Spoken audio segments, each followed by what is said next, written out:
जय भीम साथियों।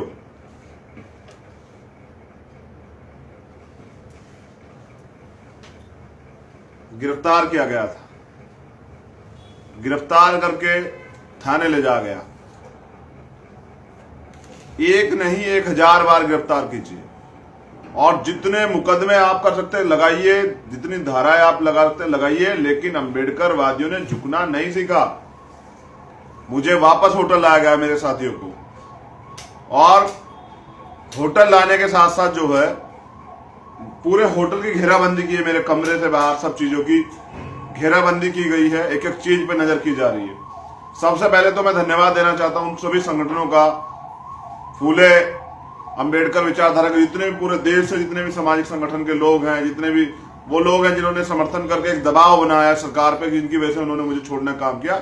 और पूरी भीम आर्मी की राष्ट्रीय कमेटी का, पूरी भीम आर्मी की टीम का, पूरे जो देश में काम कर रही है, पूरी महाराष्ट्र की टीम का, सभी प्रदेशों की टीम का मैं शुक्रिया अदा करता हूं कि इन लोगों ने इतना दबाव बनाया कि इनको मुझे 1 घंटे के अंदर रिहा करना पड़ा।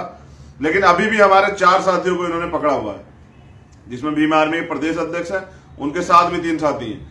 और एक मैसेज मुझे उनका मिला है, अभी उनका मैसेज ये मिला है कि उनकी जान को खतरा है। मैं बिल्कुल कड़े शब्दों में बता देना चाहता हूं महाराष्ट्र की सरकार को, फडणवीस सरकार जो है, अगर भीम आर्मी के कार्यकर्ता को हवा भी लगी तो इसका अंजाम बड़ा बुरा होगा।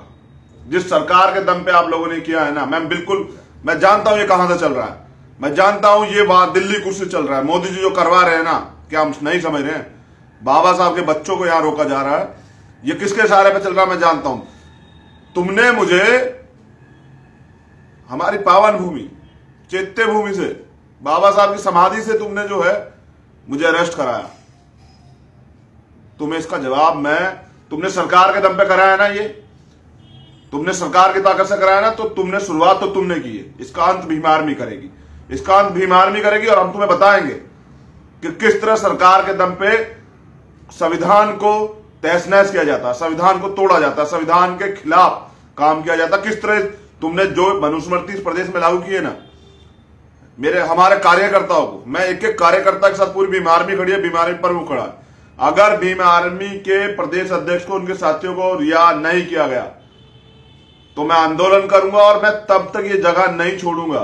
तुम होटलों करोगे, तुम सब चीजें करो, मैं होटल में ही धरने बैठूंगा।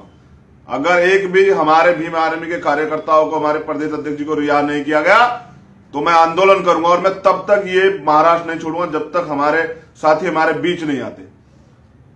लेकिन ये याद रखना, सरकार के दम पे तुमने शुरुआत की है, और भीम आर्मी डरने और दबने वाली मूवमेंट नहीं है, ये बहुजनों की मूवमेंट है, और ये ईमानदार मूवमेंट है, जिसने 1 घंटे में तुम्हें पूरे देश से हिला दिया।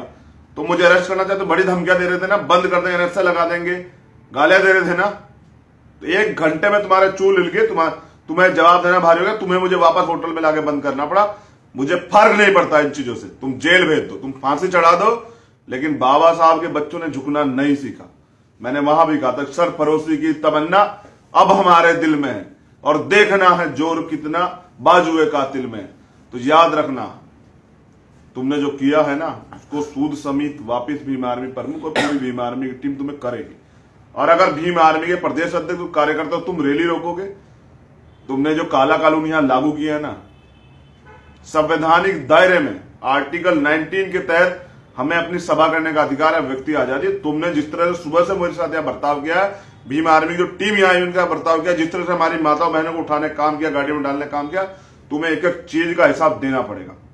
तुमने सरकार के दम पे किया है ना, तुम सरकार के दम पे इतरा रहे हो ना, तुम सरकार के दम पे अपने आप को ताकतवर समझ रहे हो ना, ये सरकारी कुर्सी तुमसे छीन लूंगा मैं, आज वादा कर रहा हूं। बाबा साहब का बच्चा, बाबा साहब की जमीन पे, इस क्रांतिकारी जमीन पे, जहां से बाबा साहब ने हमें लड़ना सिखाया, संघर्ष करना सिखाया, उस जमीन से, फूले साहब की जमीन से, साहू जी महाराज की जमीन से तुमने जो किया है ना, इसका अंजाम तुम्हें इसी धरती से, वादा कर रहा हूं कि पहले तुम्हारा यहां से सफाई करेंगे और फिर पूरे देश से तुम्हारा सफाई करेंगे। और मैं दिखाता हूं तुम्हें कि तुम इस बार किस तरह सरकार बनाते। तुम्हारी सरकार में भीम आर्मी का बच्चा आज जो तुमने किया, उसके बाद हम पहले से भी तुम्हारी नीतियों के विरुद्ध थे, लेकिन आज जो तुमने किया, भीम आर्मी का बच्चा तुम्हारे ताबूत में आखिरी कील ठोकने का काम तुमने जो आज ये किया ना, इसके बाद करेगा। और भीम आर्मी का बच्चा भाजपा की सत्ता को उखाड़ने का काम करेगा। और मैं चैलेंज करता हूं फडणवीस को भी और मोदी को भी, सब मिलकर जोड़ लगाओ, तुम मुझे यहीं से होटल में मरवा दो, लेकिन अगर एक भी कार्यकर्ता को भी, मेरे के एक भी कार्यकर्ता को हवा भी लगी, लाठी तो बहुत दूर की बात है। मैं तब भी तुमसे लड़ा जब तुम हमारे कार्यकर्ता को उठा रहे थे, तब जब बदतमीजी कर रहे थे, मैं तब भी तुमसे लड़ा था, अब भी तुम्हें चैलेंज कर रहा हूं। अगर एक भी कार्यकर्ता को लाठी लगी या तुमने कोई अमान्य कार्य किया तो तुम्हें इसका अंजाम भुगतना पड़ेगा। जय भीम आर्मी को अगर जैसे भी वो आती रहेगी, मैं पूरी रात आप लोग साथ हूं, मैं यहीं धरने बैठूंगा। अगर प्रदेश अध्यक्ष जी वापस नहीं आते, उनको रिहा नहीं किया जाता, उनकी टीम को नहीं छोड़ा जाता, तो भीम आर्मी प्रमुख भी यहां चैन से नहीं बैठेगा। मैं अपनी पूरी टीम के साथ खड़ा हूं, पूरी भीम आर्मी आपके साथ खड़ी है, और हम हिसाब लेंगे जो आपने किया ना, इसका जवाब देंगे आपको। आपकी दिल्ली कुर्सी भी छीनेंगे, आपकी महाराष्ट्र कुर्सी भी छीनेंगे, पूरे प्रदेश में, पूरे देश में जहां लोग आप कुर्सी बैठे हो, इनका दुरुपयोग कर रहे हो। संविधान को तोड़ के, संविधान को ताक पे रख के तुम लोगों ने जो मनुस्मृति लागू की है, इसे हटाने का भीम आर्मी करेंगे। जय भीम।